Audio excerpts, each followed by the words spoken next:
Hi guys, welcome back to my build of the 5-foot Millennium Falcon.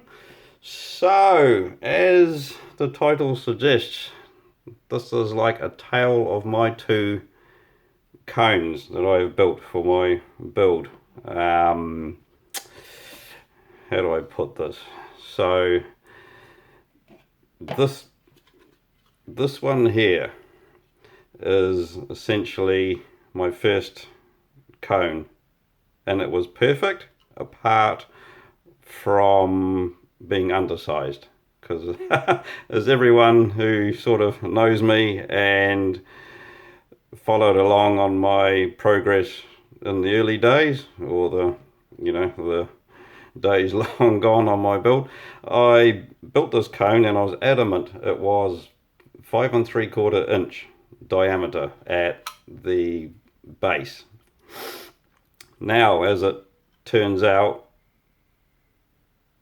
6 inch is the definitive measure for the cone, or the cockpit cone for the Falcon. So what I've done now is I've built a new one, correct diameter, 6 inch on the base, and everything is correct to how this one was, albeit slightly bigger in different dimensions here and there. So basically I'm going to go through the process of how I built this. It was following essentially the same fabrication process as I did for this one. But yeah, they're actually a joy to make. I really enjoyed doing this one. It was, how do I put it? As you can see, the front window's missing. So I essentially wanted my front window off this old one. I wanted to keep it. I wanted to keep something original off this cone and put it onto this one, because the front window was actually still perfect in measures. So I kept that, and that's glued on there. But this has been cast, so I've got castings of this front window, because that was a real pain to make. So yeah, I'll go through the process of just how this cone is realized, talk about my thoughts. So yeah, so really it starts with making a buck, a wooden buck for vac forming. So I had this made locally, machined, and they did a brilliant job. This is a different buck than what I used for this cone. This is a brand new buck, for the different diameter on the bottom, bigger diameter. And from that I pull styrene over it using a vac form machine.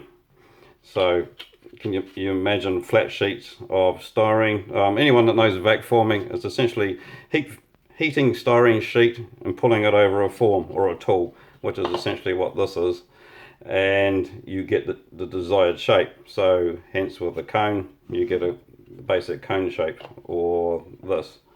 So and this is what it looks like when it comes out.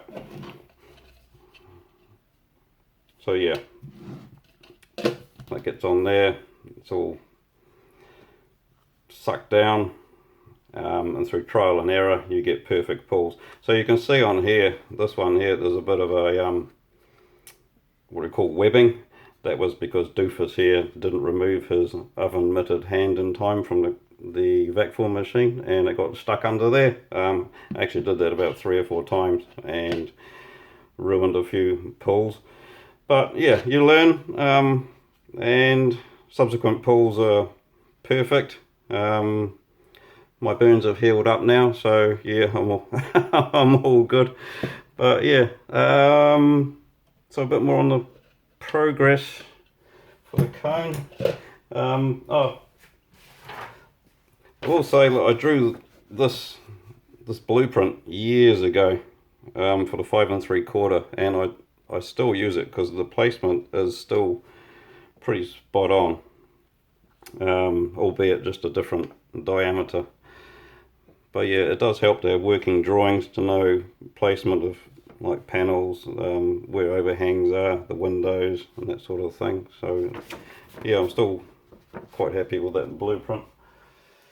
So what we do, we have from this a raw pull. I essentially then mark out the 6-inch base and the odd, like whatever it is, 3-inch, the top window part, and I keep it on the buck, and I'm using basically primitive measures to get, so like I'm laying up pieces of wood, and from here you can essentially get, you know, if you're rotating that, you're getting perfect radial lines for the windows, the panel lines, that sort of thing. So from that I mark out the windows from reference. So you can see there I've got a window, and to cut out the windows I just drill in there ever so slightly to break through. So you've got a hole. I get an old knife and I'm cutting in there, just removing, cutting it around, scraping out the material to make a big enough hole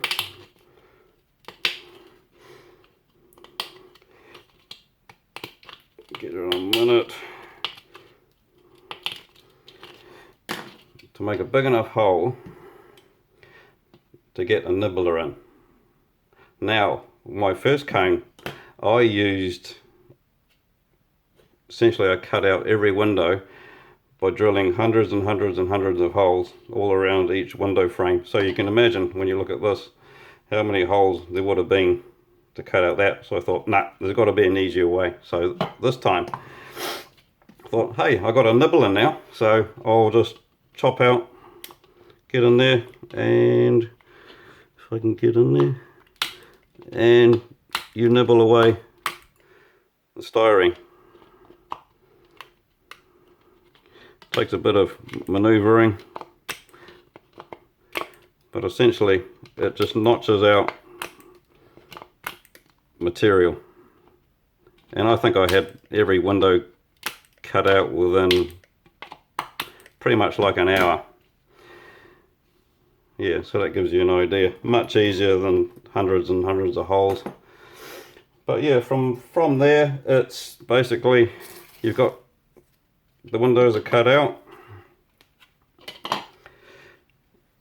they're sanded with I use like sanding sticks, and then the window framing is added, and that's plastruct, I think 1.6 millimeter T section. So each section or each length is a T. So it gives it a little bit of extra fine detailing, and each corner is mited at a pretty much a 45-degree angle, so you get a seamless looking window frame. So having built the first one, this one I got pretty good at making the second one, so really happy with that. Yeah, in the back I've put in a little, I don't know if you can see in there, there's a little ring of styrene in there, just an extra bond. And yeah, I run very thin super glue down and through the joint, because the front joint is very it's not fragile, but there's not a lot of meat there to for the front windows to join, to bond to. But yeah, it's really solid. It feels great in the hand, like a solid cone, because eventually it's just going to be a push fit onto the back wall of the cockpit. It's just a push fit into the tube, or the cockpit tunnel tube, so I can get to the electronics and the battery pack for the cockpit lighting and everything. So yeah, so I go with that. So I don't, regarding ILM, how they built theirs, I literally have no idea how they did it. I think probably they would have turned a tool and vac formed it, because this is exactly the same thickness as what ILM used, and it looks, I don't think they found or used a found object.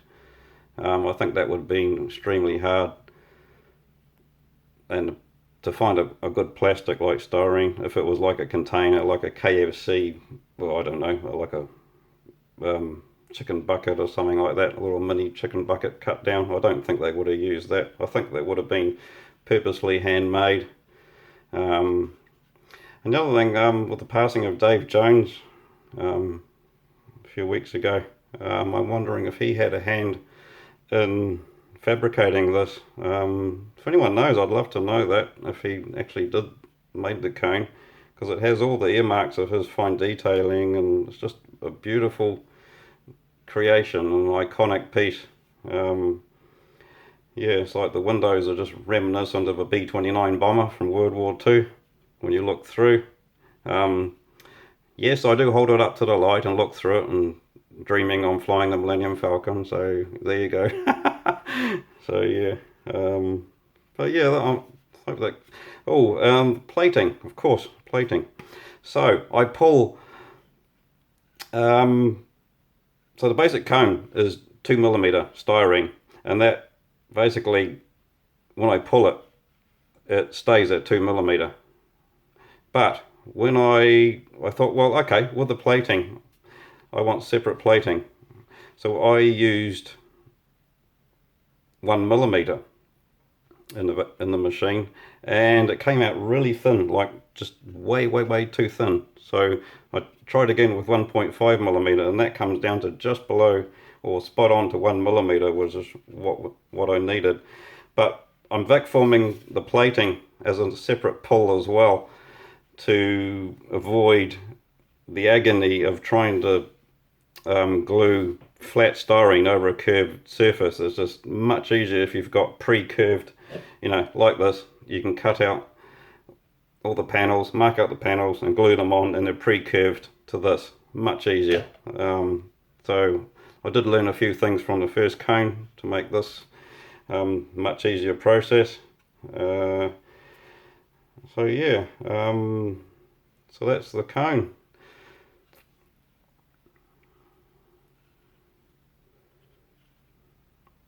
So now I'm designing the back wall and the cockpit. It's all got to fit in.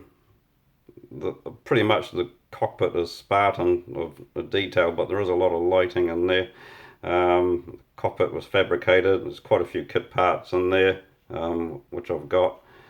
But yeah, that'll be fun. And it's just nice to have the cone done and ready to go onto the model eventually. So yeah, there's 3 kit parts on this. This here from the Stug, Bandai 16th or 15th scale Stug.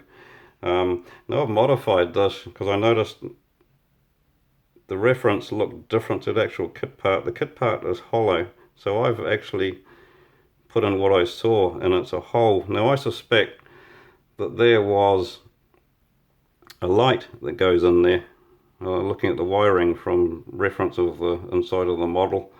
Originally, I think when this cockpit was on what is now Princess Leia's blockade runner, this was the cockpit cone instead of the hammerhead, and I suspect that that was a light of some sort. I'm not going to put a bulb in there, I'm just going to leave it like it is for this build, because I've never seen a light on it at all, so I'm just going to leave it like that. But yeah. Oh, I did have one little mishap. Put this panel on and I forgot there was a chip. So off it comes, no biggie. Just pop it off with super glue. You can do that, and if you've light with the super glue, you can just pop a panel off, no bother, resand it, cut the notch out and put it back down again, no problem. So that was good. No matter how careful and planning you are, there's always something you get in the groove and you've forgotten something, and that was what I forgot on there, but it's no problem. It's all back to, you'd never know. I mean, if I hadn't told you, you wouldn't know, so there you go. But yeah, so looking forward to getting this on. Yeah, so I hope that gives you an insight into what it takes making the cone. So as always, thanks for looking, guys. Take care and catch you next time.